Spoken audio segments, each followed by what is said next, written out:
Rev it up and welcome to Cars Yeah, show number 1606. This is Cars Yeah, where you'll enjoy interviews with inspiring automotive enthusiasts. Mark Green is here to provide you with a fuel injection of automotive inspiration. So get in, sit down, buckle up, and get ready for a wild ride here on Cars Yeah.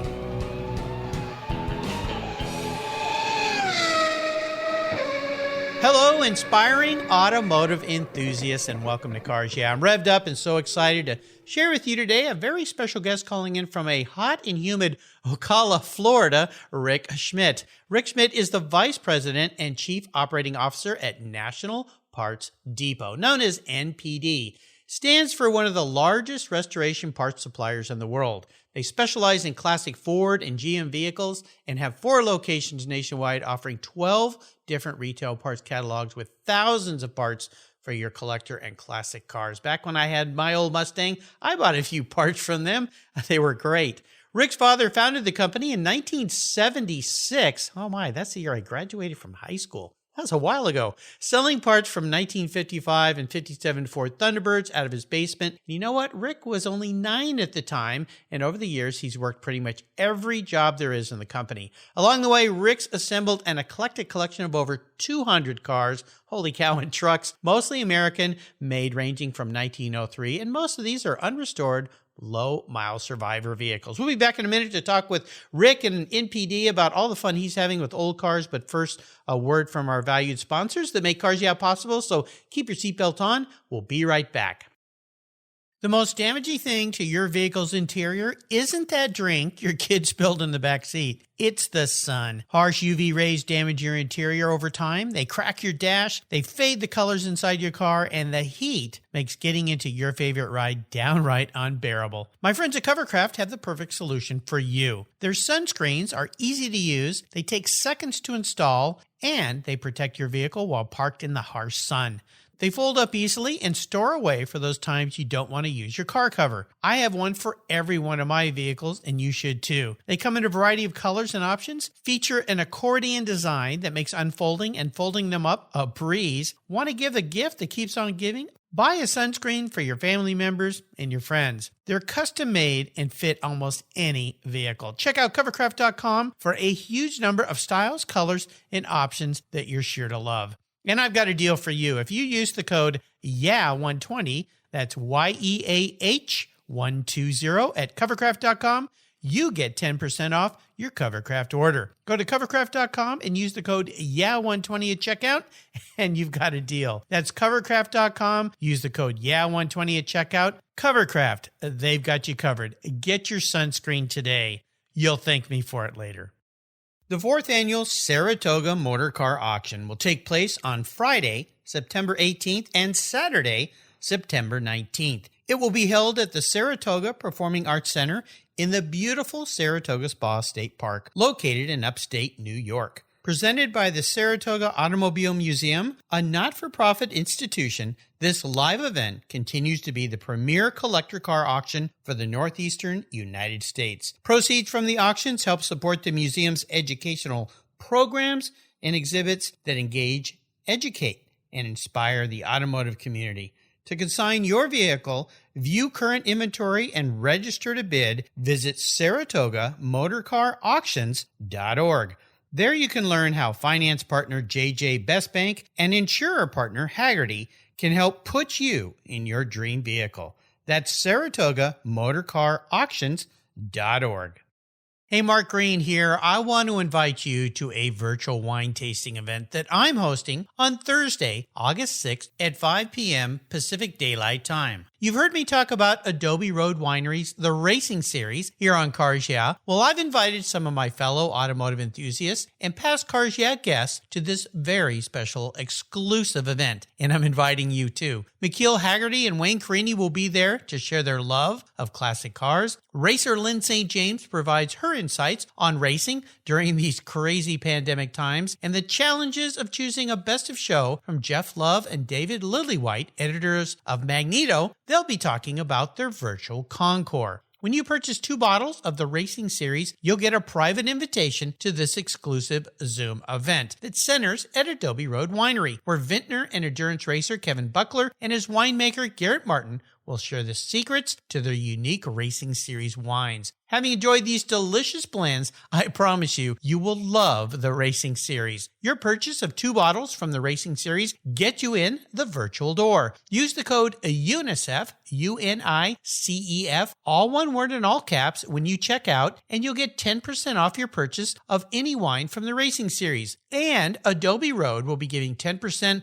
of this event's sales to UNICEF. Just go to adoberoadwines.com and you'll see where to sign up. The wine ships promptly and it arrives quickly. There's always a seat at the table for excellence with the Racing Series. Go to adoberoadwines.com today and use the code UNICEF when you check out for a very fast and fun evening with me and these wonderful guests. Thursday, August 6th at 5 p.m. Pacific Daylight Time. Cheers! Hey, Rick, welcome to Cars Yeah. Are you buckled up and ready for a fun ride? Yes, I am. All right, good to have you here. You know, before we start, I want to ask you this. I ask all my guests this. What's one little thing most people may not know about you? Boy.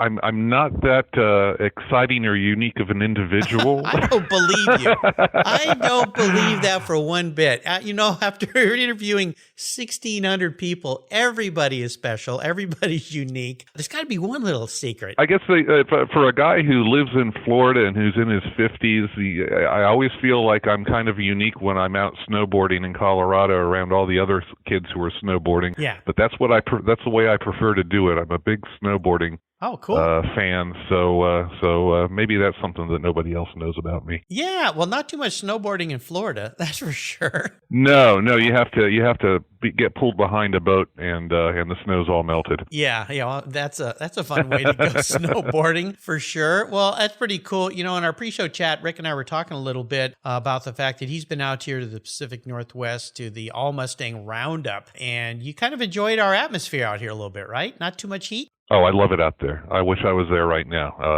With this COVID craziness going on that we're having to deal with and all the shows shutting down, it definitely makes me sad because I'd love to be up in the Pacific Northwest driving around in the mountains in a rental Mustang than sitting here stewing in Ocala. Yeah, I understand. Well, they have the old Mustang Roundup here they've had for years, which is great. I've participated in that, so it's a fun event. One day we will be back to usual times here, Rick, and we'll have to get together, have a Pacific Northwest coffee, and go for a drive in the mountains. That'll be fun. Well, listen, as we take a journey here through your life, I want to start with a success quote or a mantra, some kind of saying that's important to you, something that has a meaning for you. It's a nice way to get the inspirational tires spinning a little bit here on Cars Yeah. So, Rick, grab the wheel. Well, I grew up with so many different mantras, just from my father, but also ones from my grandfather that kind of got passed down through the family. One that always pops to the top of my head, but it's probably one of the most common ones, is that anything worth doing is worth doing right. Yeah. One that maybe isn't so common is something that the gentleman that my dad feels gave him his start in the parts business. His name was Var Heil. And Var owned the Lincoln Mercury dealership in our town in Gainesville, Florida, back when my dad was trying to start National Parts Depot in 1976. And Dad was a young guy back then, and nobody would give him the time of day. He wasn't getting any luck with the Ford dealership there, but he needed a parts source. He needed a source to buy Ford parts as close to bare cost as possible so that he could turn around and resell them. And Var gave him his chance. He gave him credit. And he really helped my dad out with a lot of advice along the way. And the one thing that stuck with me is Var told my dad, if you can possibly do it yourself, absolutely avoid ever taking on any partnerships or investors. Yeah. Go your own way. And my dad has always valued that piece of information, especially when times got tough and Dad was considering what other things that he could do to help keep him afloat. He managed to forge through it without being beholden to anybody else. Very fortunate your dad had that mentor in his life at an early point, and look where things have come now, which are pretty spectacular. Yeah. And I want you to talk more about your brand. I'm really aware of it because way back when I had my Mustang, I knew who you guys were. I've known who you guys are forever and having gone to SEMA over the years. And I was in the catalog business for 20 plus years. So used to get your catalogs, know what it takes to put a catalog together and warehouse parts. Oh my gosh, there's a lot of moving pieces of this. Before we talk more about National Parts Depot, or NPD as us locals call it, how have you guys dealt with and fared with, you mentioned this COVID. I've been asking all my guests this. How has it affected your business? It has absolutely shot our business through the roof. Good. From a totally objective and not subjective standpoint, because this virus is no joke, and there's certainly no joy to be taken in having to deal with this. But there have been, from a business standpoint, winners and losers on this, and we've been in the winner column simply because we serve hobbyists. We are a hobby-driven business.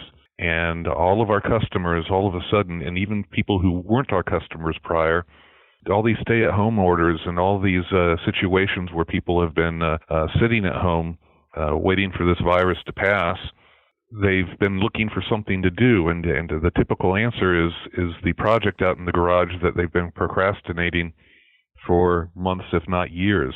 And as soon as those stay-at-home orders started state by state around the country, all of a sudden it was just like a shot being fired from a cannon. Some of our competitors in this industry have really tripped over their shoelaces.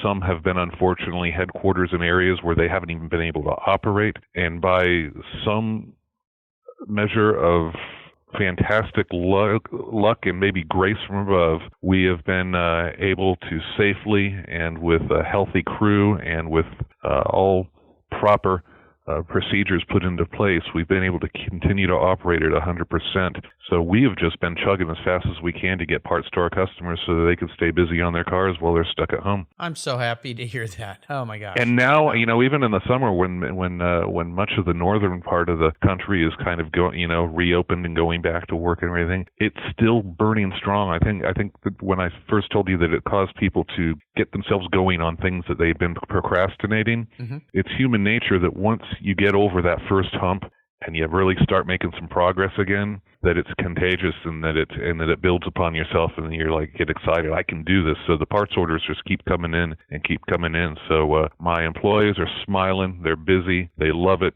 Everything is very strong and very good here, even though we work every day with the paranoia that we don't know what tomorrow is going to bring. Oh, yeah. So we're just taking it day by day. Well, that's been one of the challenges. I'm so happy to hear that. Congratulations. And you're very, very fortunate, as you know that, because this has just devastated so many people. I had Craig Jackson from Barrett Jackson on the show, and he said, we've had to adjust over the decades of a lot of different things coming at us, and you have too. You've been in this business since you were a little kid. But right. He said this one is so different, and he said the same thing. You just don't know what are the rules going to be tomorrow, because today they're one thing, and then tomorrow they're another. And one day they might just come in and say, nope, everybody go home, and then come back, and now you got to wear full face shields or whatever it might be. So I'm so happy to hear that. Well, let's talk more about your business. If you could share with my listeners, I don't know if anybody in the car industry's never heard of you, probably not, but maybe there's some that might know of you but don't know how well-rounded your business is. Tell us a little bit more about NPD.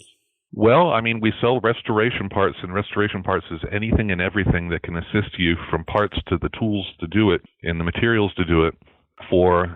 It's all American made, but for what I would call the more popular makes and models of years of enthusiast vehicles, because reproduction parts only really exists for years, makes, and models that are still alive today in large enough volumes with enough demand that you can actually make a business case behind spending the money on the tooling and the initial production to build something. The more, and when I say obscure doesn't mean a worse car or a better car. The fact of the matter is some of the most amazing collectible cars in the world were built in small numbers to begin with, and are even smaller numbers today, and very difficult to restore because the parts availability just isn't there. But when you talk about Mustangs and Camaros and Chevelles and Firebirds, holy cow, the millions were built. They were always cars that were coveted by enthusiasts and people who loved cars. So the attrition rate is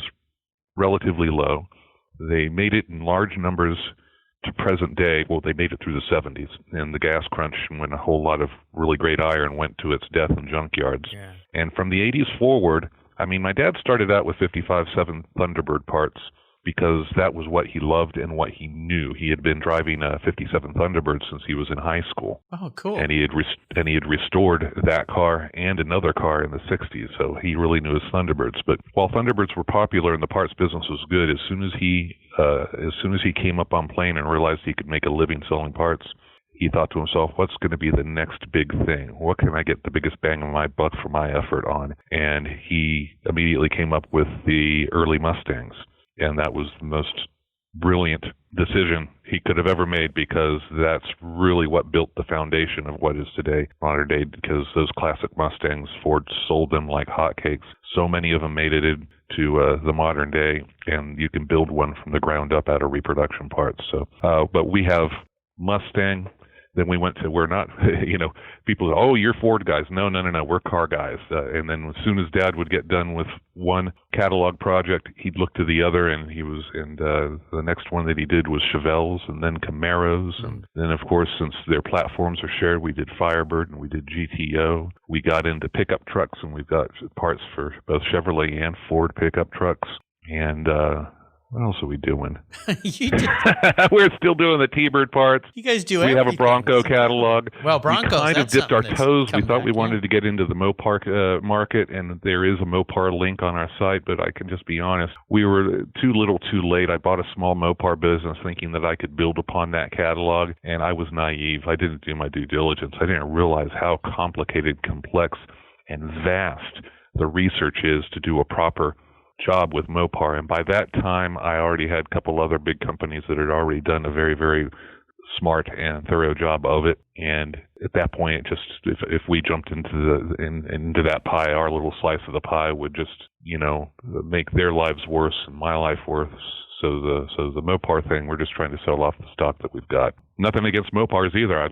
We love it all. It was just a very organic evolution. Each catalog we did was just felt like it was the right thing to do at the time. People will have to understand that it takes years of research and sourcing and discovery just to come out with a single parts catalog for a new vehicle line. It just, you don't just snap your fingers, bark a couple of orders at some guys in offices down the hall, and zingo bingo, 5 months later. You mean it's not that easy? Catalog.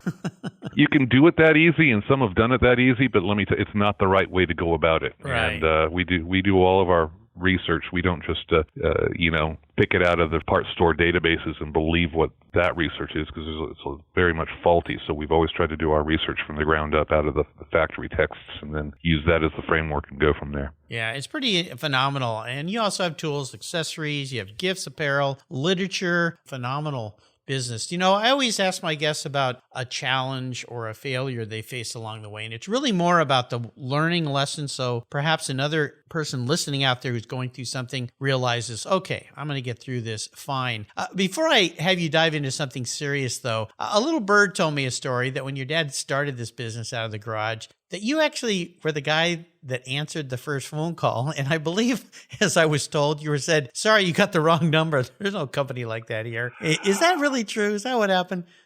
I was 9 years old because my dad, he used to run my grandfather's pneumatics manufacturing business. Mm-hmm.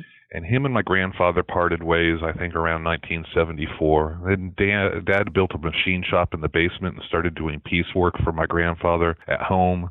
And then all of a sudden he built all this shelving, and he was taking photographs of T-Bird parts, and he was building a catalog. He's doing all this stuff, but at 9 years old, I never put all the pieces of the puzzle together to what the hell Dad was up to down in the basement. Yeah. Nor did he ever really communicate with me what he was up to. Yeah. It was just back then I did my thing and he was doing his, full bore.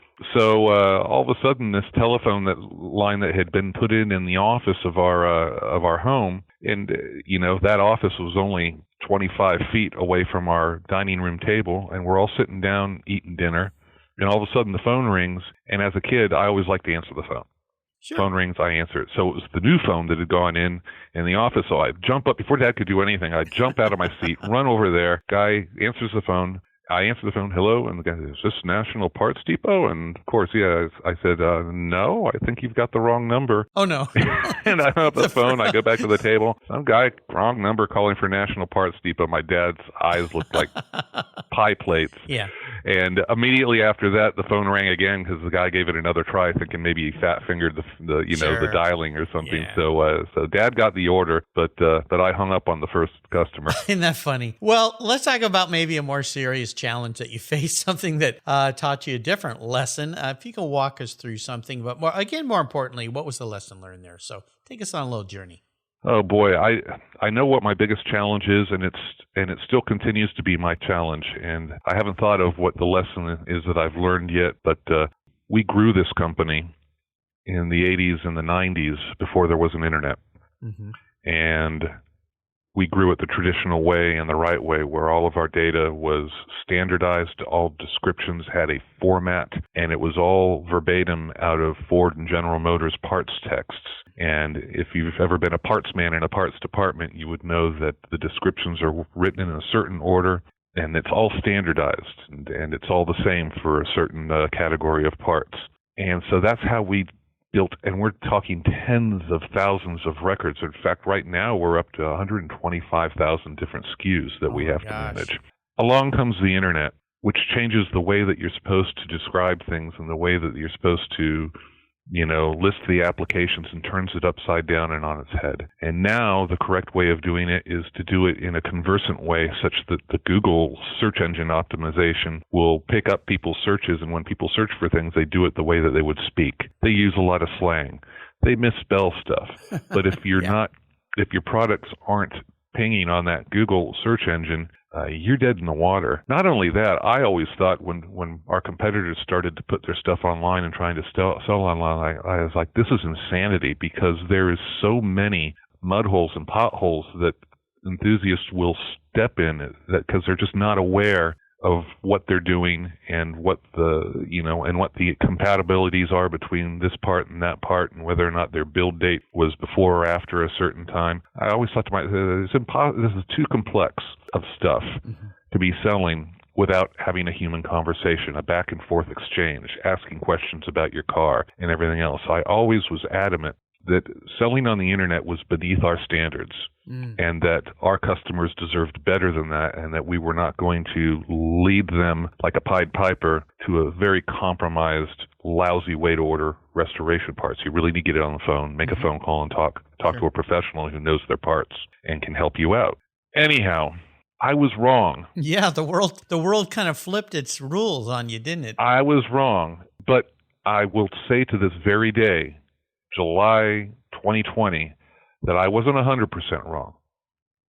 I was maybe 60% wrong. Okay. Maybe 70% wrong, because I am sitting on the front lines watching firsthand people ordering parts by themselves, for themselves, on our website and on all of my competitors' websites, and constantly slapping my foreheads at all the mistakes and missteps, and they're buying cruddy quality this when they could have upgraded to the better quality of that, but they didn't know because it didn't show up on the search they did on the website.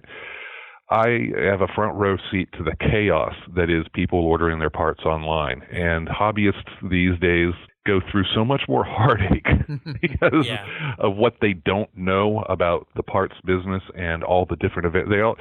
People too often, and it's very, very false, assume that all the same stuff. Everybody's carrying the same reproductions from the same factory overseas. It's just a matter of who you buy it from. And that is not the truth. It is so far from the truth. Are there some items where there's only one common manufacturer? Yes. But I'd say that is the maybe 30 or 40% of the reproduction market. Wow. And then you got the whole other 60 to 70%. And your final product is going to reflect your decisions as far as that goes. So we have been, ever since I finally realized, holy cow, we got to get online. We got to do it now. We've been doing it in a way where we've kind of been learning from our competitors' mistakes, figuring out it's one of those deals with tech where you never want to be on the bleeding edge, because when you're on the bleeding edge of technology, you also bleed. You bleed. Take all the punches, Yeah. and everybody else learns from your mistakes. So we've been trying to learn from others' mistakes and figure out a way to do it that makes sense, that's simple for us to maintain, and it's been working out very well. Our website performs very well for us. I'm sure there's people listening going, well, it's not as good as so-and-so's website, and I know it's not, but we build it all in-house. Our whole entire IT department is house. Wow. I got control over it. I don't have to worry about a contract lapsing with some third party, and all of a sudden I don't have any source code for my website.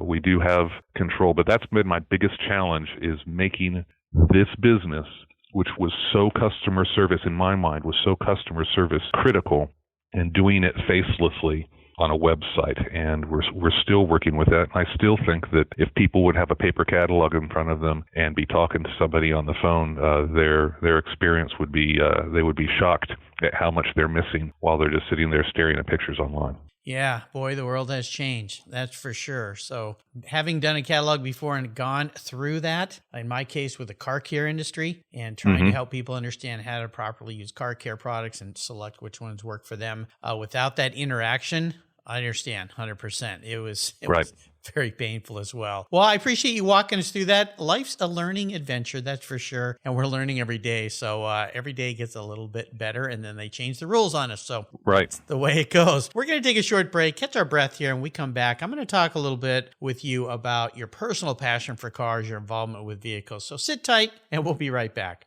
American Collectors Insurance. That's who now protects my Porsche Turbo, the one I call my Orange Crush. They've been protecting vehicles since 1976. With all the time, effort, and money you've put into your classic vehicles, do you know how much you would receive if yours was stolen, damaged, or totaled in an accident or a fire? Your regular auto insurance carriers won't tell you until after the claim, and more than likely, you'll be in for a rude awakening. With an agreed value policy from American Collectors Insurance, you'll be paid your vehicle's full agreed value. No surprises. So don't just hope for a fair claim settlement. Be certain and know exactly what you'll get with an agreed value policy. I shopped around and decided to protect my car with American Collectors Insurance. Give them a call today for a quote at 866-ACI-YEAH. That's 866-224-9324, and protect the ones you love. Tell them Mark Green at Cars Yeah sent you. That's American Collectors Insurance. Classic car insurance designed by collectors for collectors, folks just like you and me.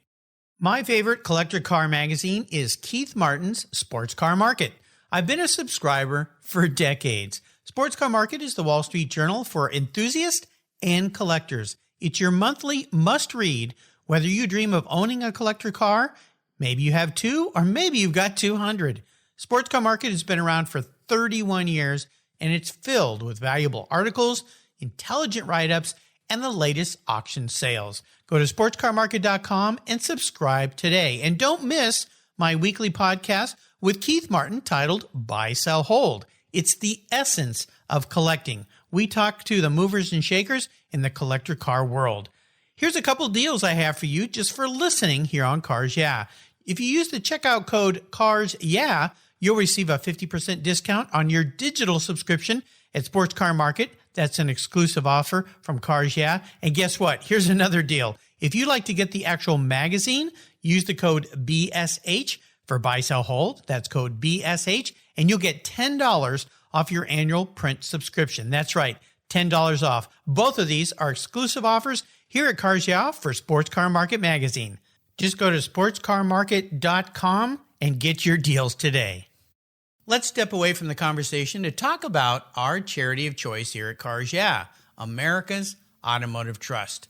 America's Automotive Trust is a group of like-minded nonprofits that are working together to preserve and promote car culture across the country. Together, they provide scholarships and grants to aspiring technicians and restoration artists. They provide youth education programs and bring communities together through automotive-related events, car shows, and drives. Among those nonprofits is RPM Foundation, a terrific organization working to keep our favorite collector cars on the road. RPM was created to ensure that the specialized skills needed to care for classic automobiles, boats, and motorcycles continue to be passed down from generation to generation. They do this by supporting training for young people with a passion for restoration and setting them up with mentors who can share their valuable knowledge. So far, they've awarded more than $3.5 million to restoration education projects across 35 states. Incredible! To learn more about RPM or to donate to their mission, visit www.rpm.foundation.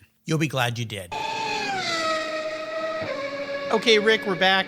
I'd like you to tell me a story that instigated your personal passion for cars, old cars. You've got a few in your garage. You heard that in my intro. Holy cow. What was that pivotal moment in your life when you knew that, you know what, I'm a car guy? Being born. Being born. Okay, the first ride home from the hospital. Yeah, I mean, holy cow. Let me just tell you, I won't be so lengthy as I've been thus far, but I mean, my dad, when he was 14 years old, he bought his first car, which we still have in our collection. It was a 1928 Model A that he drug out of a junkyard for $50 and restored while he was in high school. Cool. But he had been yammering and hammering on my grandfather to do that years prior to that. My dad, ever since he was old enough to walk, was crazy about cars and wanted to restore a Model A for himself.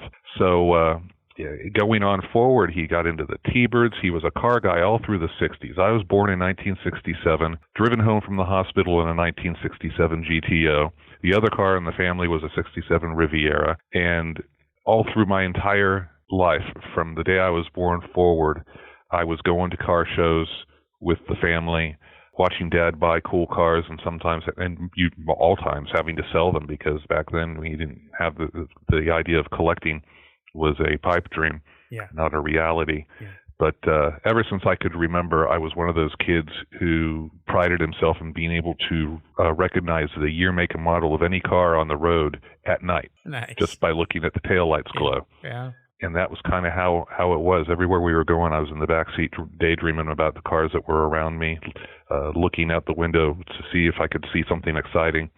And it was in me from day one. DNA, as we call that. Well, what was your first really special vehicle in your life? You've had so many, but that first one that really had great meaning for you. My first special vehicle had two wheels. Two? And okay. It was a 1978 XR80. I got it as a birthday present after lots and lots of begging. When that would have been my 11th birthday. Oh my gosh! And that started me off on a love of riding dirt bikes that lasted my entire life, and really only kind of hit the sunset when my youngest daughter was born, and then I had 3 girls in the house, and the weekends that I could just take off and get away with friends and go riding was gone. Somewhat evaporated, yeah. but that was a love all my life of riding the dirt bikes, and also the same thing. I taught my girls how to ride a dirt bike, because at an early age, then all of a sudden you know how to drive something with a manual shift. Yeah. And transitioning them, because that's another rule in my household, is as soon as any of the ladies have reached driving age, and I only got one left to go, and she's already learned how to do it, is nice. Everybody gets a stick shift car as their first car. Did that with my kids as well. Yeah, no texting and driving when you got a stick shift, and none of that nonsense. You just got to concentrate and drive. So, and their boyfriends don't know how to drive them, so I know that they're not going to take the car out and go joyriding with their buddies. So yeah. No, I do the same with my kids. Well, the XR80, what a great bike, because in those years, those are my high school years, I had friends that we did a lot of dirt bike riding. I remember those very well. They were pretty cool. Also rode the Yamahas, the classic yellow with the black stripes on them and so forth. But the Honda was pretty neat. Yeah, the Honda was a 4-stroke, so the Yamahas would just dust me out on the track. But I didn't have to fool around with mixing the oil with the gas and all that other nonsense. Exactly. Well, my first dirt bike was actually a Honda Trail 70. Remember those? Oh, yeah.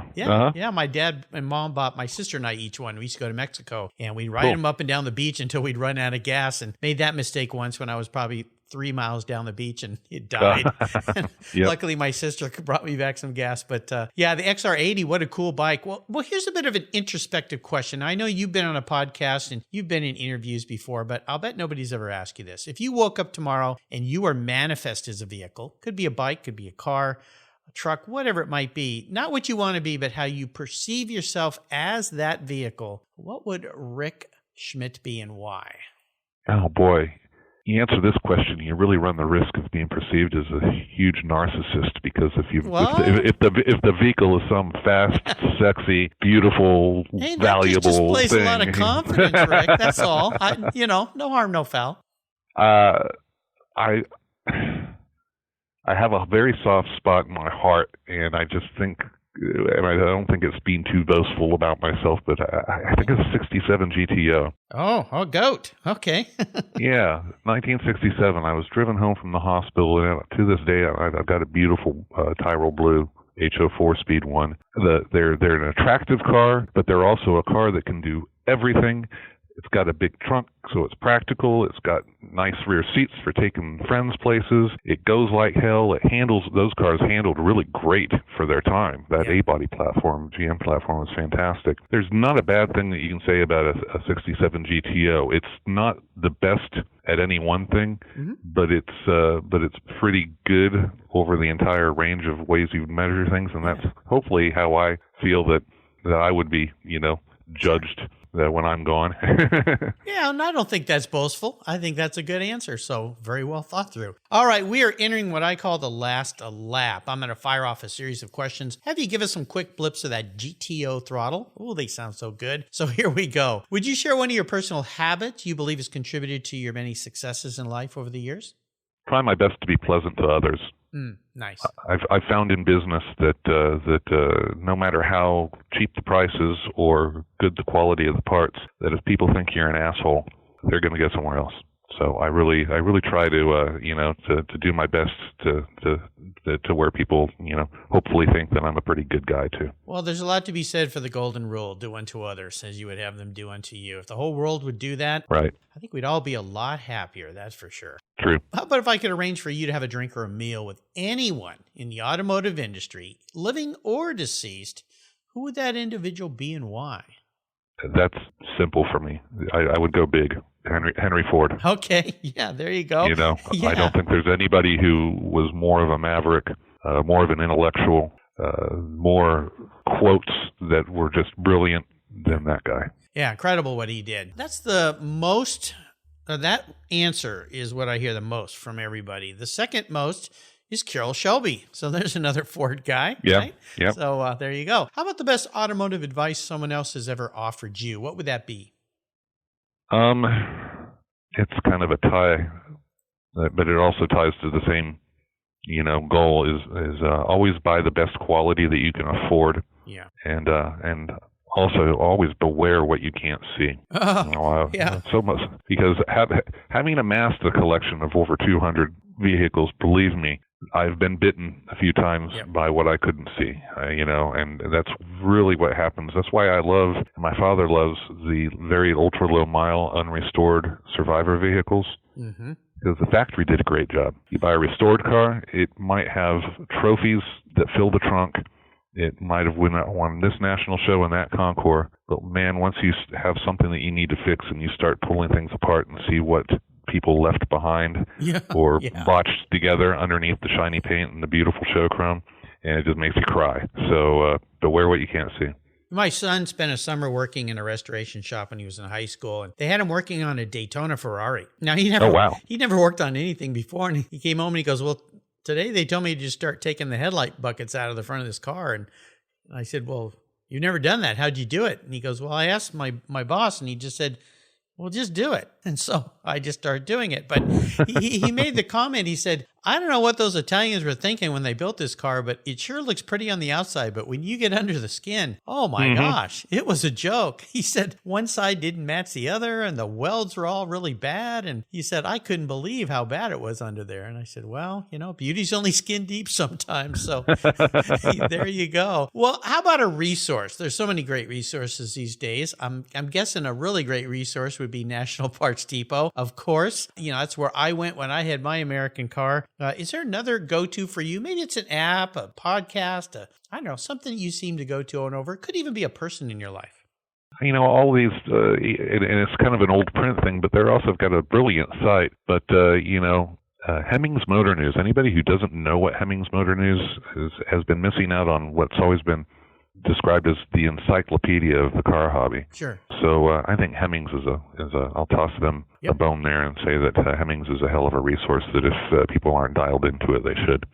Especially for finding service providers, who do special things like rebuilding gauges or refinishing anodized aluminum moldings and things like that. Oh, yeah. About everything you could ever find is there. Yeah. How about a book you've read, Rick? Is there a book you'd like to share with us that you really enjoyed? I wish I could. I am admittedly just not.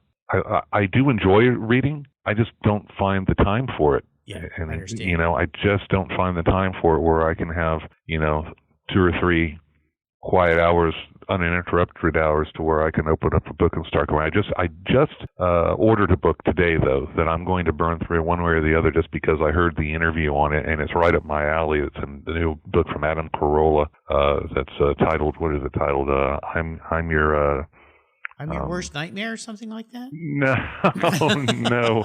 He's been a guest on the show, and I'm teasing, but... Yeah, he's I'm your emotional support animal, navigating all our woke, no-joke culture. So I need to get my hands on that too. Adam is great. He's been a guest here on Cars Yeah, consummate car guy, vintage racer. Great. But I love his approach at what's going on, and especially what's going on in the world right now. He just has a different, from the outside of the Hollywood groups, different approach on things, which I think is great. He's got a great podcast too. So I'll make sure I put a list of Adam's new book on the show notes page here for Rick Schmidt. By the way, listeners, there's a place on the Cars Yeah website called Guest Recommended Books. There's over 1,600 books in growing there, including this will be Adam's new book that is there as well. I made it really easy for you to get your hands on those. And one thing I'll pass on to you, Rick, I kind of fell in the same trap of not having the time to listen to books, but my wife has really gotten me into audiobooks. And also, here's an untapped resource that so many people don't know. Your library. They will send you audiobooks for free.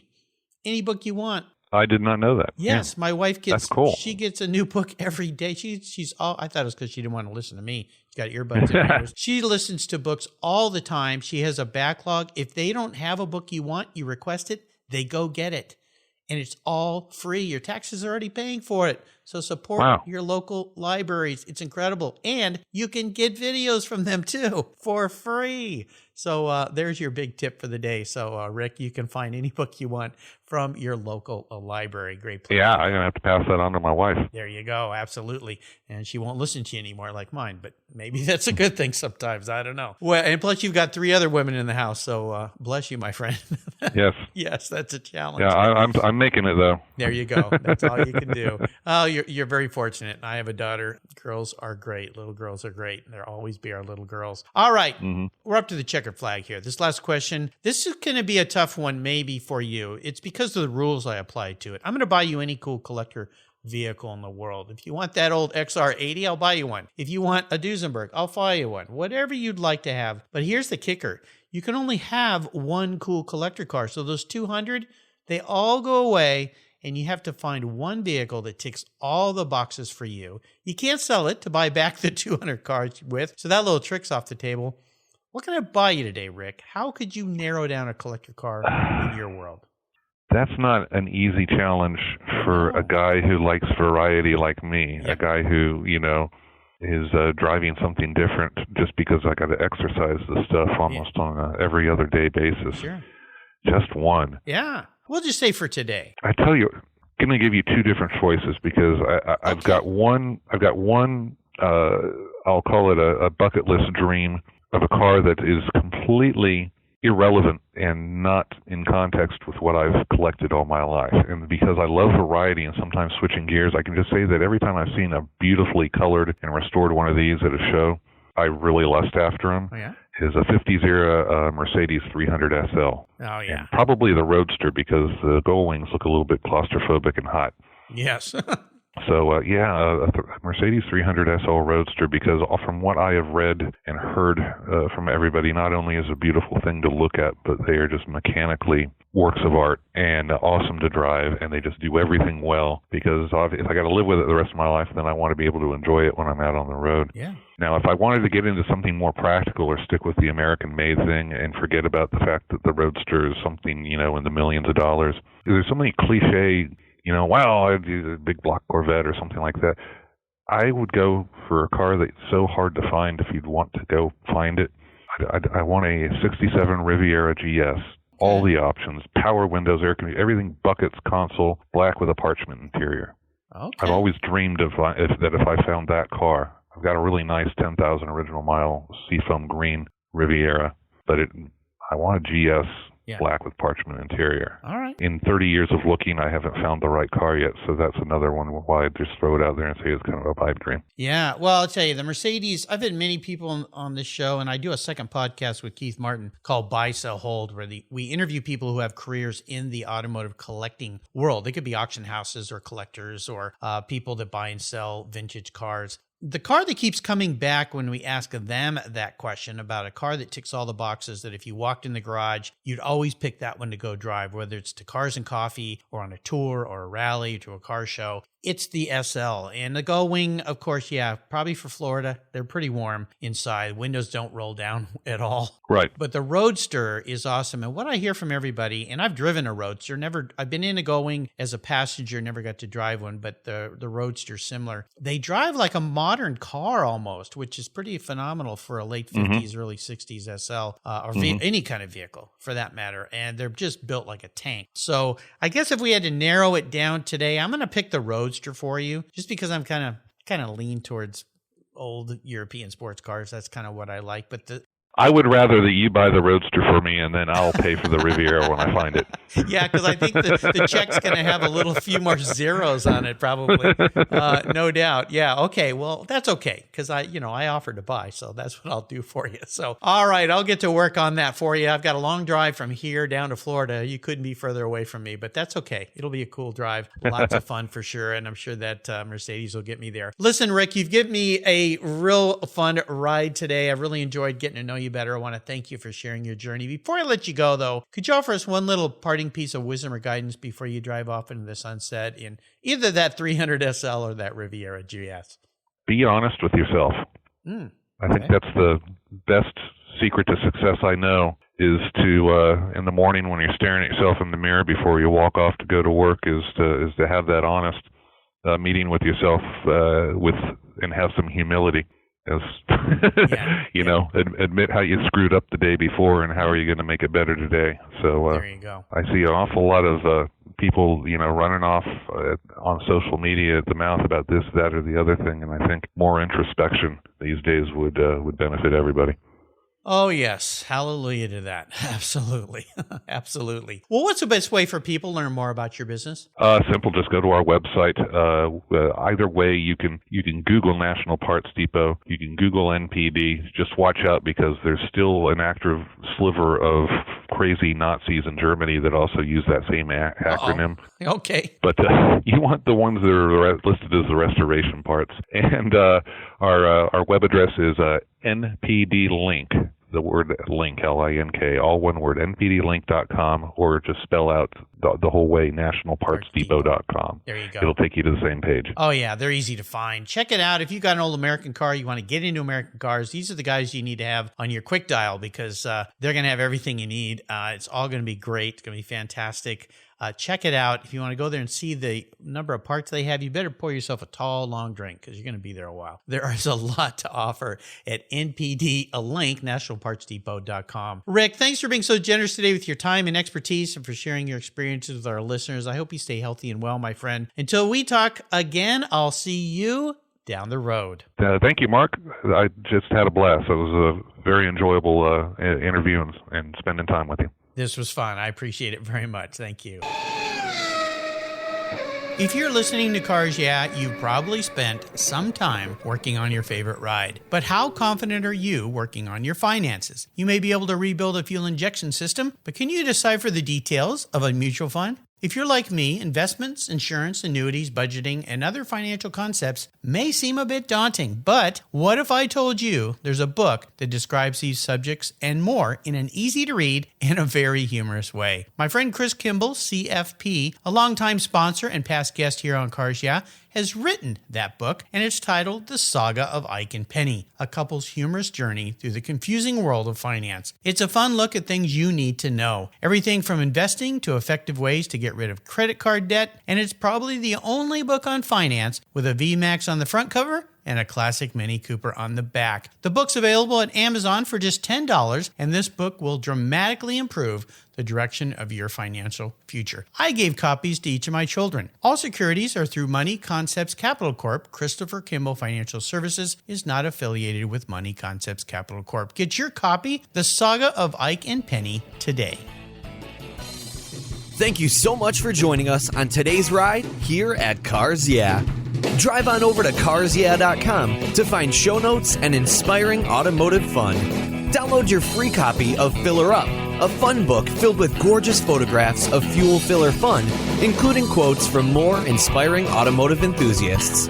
Download your copy today, and we'll see you next time on Cars Yeah.